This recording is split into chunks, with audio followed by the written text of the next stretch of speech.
I watched the tweets and that, and you are just amazing with everything and everybody, and they really do, and I know how much I appreciate it when somebody responds to me, so thank you for everybody for us. Oh, yeah. Absolutely, my pleasure. It makes me very happy to be able to do that and to be accessible to everybody. I like that. It makes everything worthwhile. Well, it makes us feel good, too. We really enjoy it. And you have a good evening, and thanks for taking my call, and please give my love to Nola as well, okay? I will, and you have a wonderful, wonderful holiday. Thank you very much. I look forward to tweeting with you, and I'll speak to you again soon, I'm sure. Sure. Thanks again. Thank you, Lee. Bye-bye. Thanks, Lee. Bye-bye. Bye-bye. Thank you. Okay, next up we have Angela, and she's in Georgia. I bet it's warm over there. This is Angela, but it's not warm. No. Anywhere right now. It's freezing in California. I know it's going to be chilly. Like I said, but it's the season. It's like Dawn was saying. It's the season. Really a privilege to get to talk to you again. I think it's like the third time I've gotten to talk to you, Ian. Yeah, how are you? Lovely speaking to you.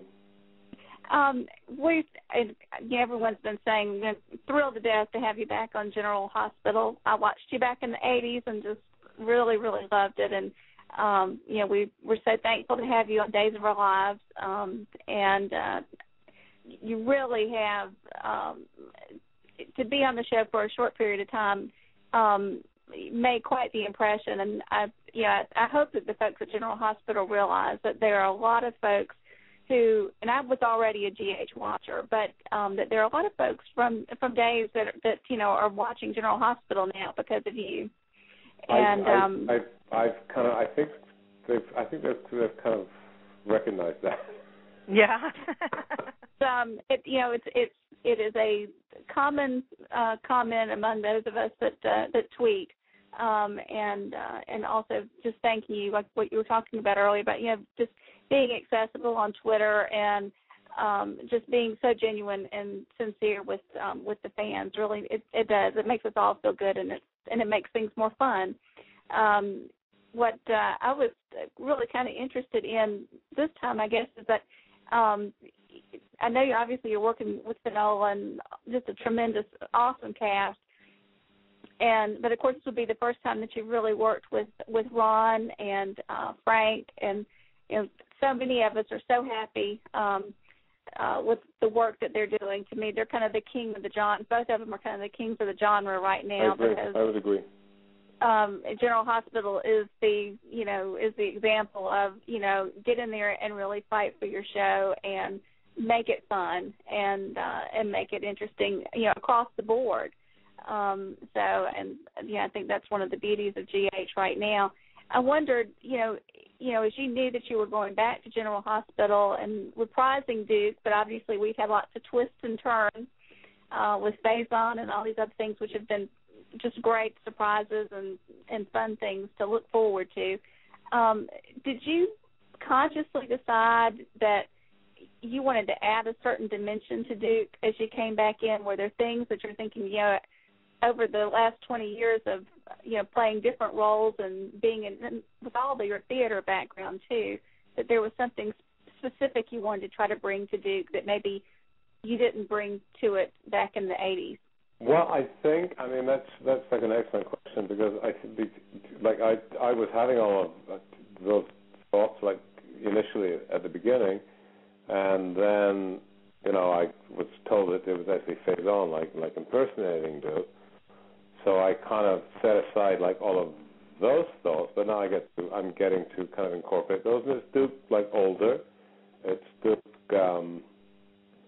having gone through like kind of I think he had a fairly privileged life, only because he was taken up with Angus, who's his adopted family, and had kind of a sense of entitlement, I think, and I wanted to play him like more kind of like grown up, and I'm getting to do that now. I didn't really get to do that with the whole Faison part, because the one thing that I think was missing from the Duke that has been on television was Duke's sweetness. Like, Duke had a great sweetness, and then he was like a puppy dog around Anna. He wasn't pushy. He was just like a puppy dog. He just adored her and just would have done anything to make her world better, and so that's what I'm getting to kind of bring back to it, but I have to hold all of that back, like being Faison, which was because I think I think the truth is he has been in prison for 20 years. He's been in a horrible situation where he's been physically abused and mentally kind of tortured. So it's kind of interesting to play that. Well, it's just and hats off to you, hats off to Ron Carlivati, because again, the whole spectrum of the story, has been great, and you're going to get to play a lot of different aspects of it, and I just think that's a great opportunity for all of us. It's a blessing to us. One real quick remark from Days is that I just enjoyed so much those few scenes, especially towards the end, where you got to play a little bit more with James Scott. Yeah, I did too. I love that. I mean, we thought that was going to go someplace that was I was kind of ignoring what I knew were the reality, that things were about to change. But we kind of had a very good time, working together, and it was great. I love that, and I like James tremendously. So. Well, there are a lot of us that really love James too, and like I said, I think we have a special treat there towards the end of your run by being able to have the two of you together, because again, you're both very talented, and it was some of the best work that we got to see on Days this year. So I really appreciate that work. I appreciate that, Angela. Thank you so much. Thank you. Well, and we'll tell Ron and Frank that if mid-year, you never know what happens and so forth. It might be nice for them to bring Valentine Cassadine back to, or I guess bring him the first time. Really, they've talked about him a lot, but they've never had the character on the canvas, and it would be kind of nice to have a tall Brit on there to play with. But anyway, thank you so much, and you're just a class act. It's always so much fun to talk with you. Thanks for taking my call. Thank you so much. Happy holidays to you and your family. Okay, you too. I appreciate it. Thank you. Take care, Angela. Thank you. Okay, next up we have Dom. Dom, say hello to Ian. Hello, Dom. Dom? Hello. You there? Yes. Oh, there you are. Yes, ma'am. You forgot to hit the unmute button. No, I had it. I clicked it. It's showing red. Good evening, Mr. Buchanan. How are you doing? I'm good, thank you, Dom. How are you? Well, I'm okay. Kind of nervous to be speaking to you, only because of the volume of work that you have done. I am a new GH viewer.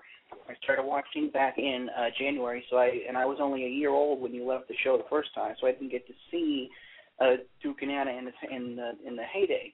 But what I wanted to ask you was, you've had a lot of roles on a lot of soap operas. What I wanted to talk to you about was your role on All My Children, playing Dr. Greg Madden. Right. A little bit of a backstory for those who didn't watch back at the time. In the, I believe it was late 70s, early 80s, Erica Kane was involved in the first televised, quote-unquote, abortion since Roe versus Wade. It was a very innovative storyline. Yeah. Unfortunately, 26 years later, I believe, it was retconned to where a guy named Greg Madden, played by Ian Buchanan, took the embryo that was supposedly aborted, implanted it into his own wife because he was a bit of a creepy doctor, to say the very least. Yeah, he was. What I wanted to get your thoughts on was, what was it like to play such a villainous character? I kind of initially, when Julie Corrales, who is like a very good friend of mine, and I had no idea of the history of the. Honestly, if I'd done like my homework, I would have like realized that it was like a fairly monumental thing. But I was so excited about going to New York for like a year, and I loved it. And I'd always had a home there, and I always loved going backwards and forwards. But I was going to New York for a year, and I think my first response was, oh yeah, sure, I'll take Manhattan. How wonderful! And she told me a little more. I go, yeah, I'll take the theater. I don't care. Like, who cares? Like, and then as we get into the story, I realized like it was, and not to be critical of the writers or the people that were, making decisions, but I realized they were dismantling or deconstructing something that was a very important, like a very, very important kind of milestone, not in history, and not just in television, but in history. And I was kind of a little like blasé about it, like until I kind of realized it was the seriousness of it. But I mean, then I kind of, my whole like thought about it was, well, here this kind of like fetus has then turned into the second one, like Colin Egglesfield, which is just so wonderful, and I had such a great time working with him. And I paid no attention to what the viewers or the fans were. I had paid no attention to people's response to it. I mean, the only funny thing, like the crew, who I guess were way more savvy than I was, they all had we had T-shirts made, and everybody like had a T-shirt that said "Dick Doc at your cervix." Oh my gosh! And wow. Like it was kind of I didn't realize like how kind of serious it was, but I kind of liked playing that role. I liked it. I mean, I usually kind of like made the best of like whatever I'm given to do, and I kind of liked. I don't think I liked the character of Greg Madden, but I actually like enjoyed like playing him. Yeah, I enjoyed playing. He was like one of these kind of, and I'd met, interestingly enough, I'd met like the leading fertility like person out here in California like several years before, and he considered himself to be as close to God as anybody.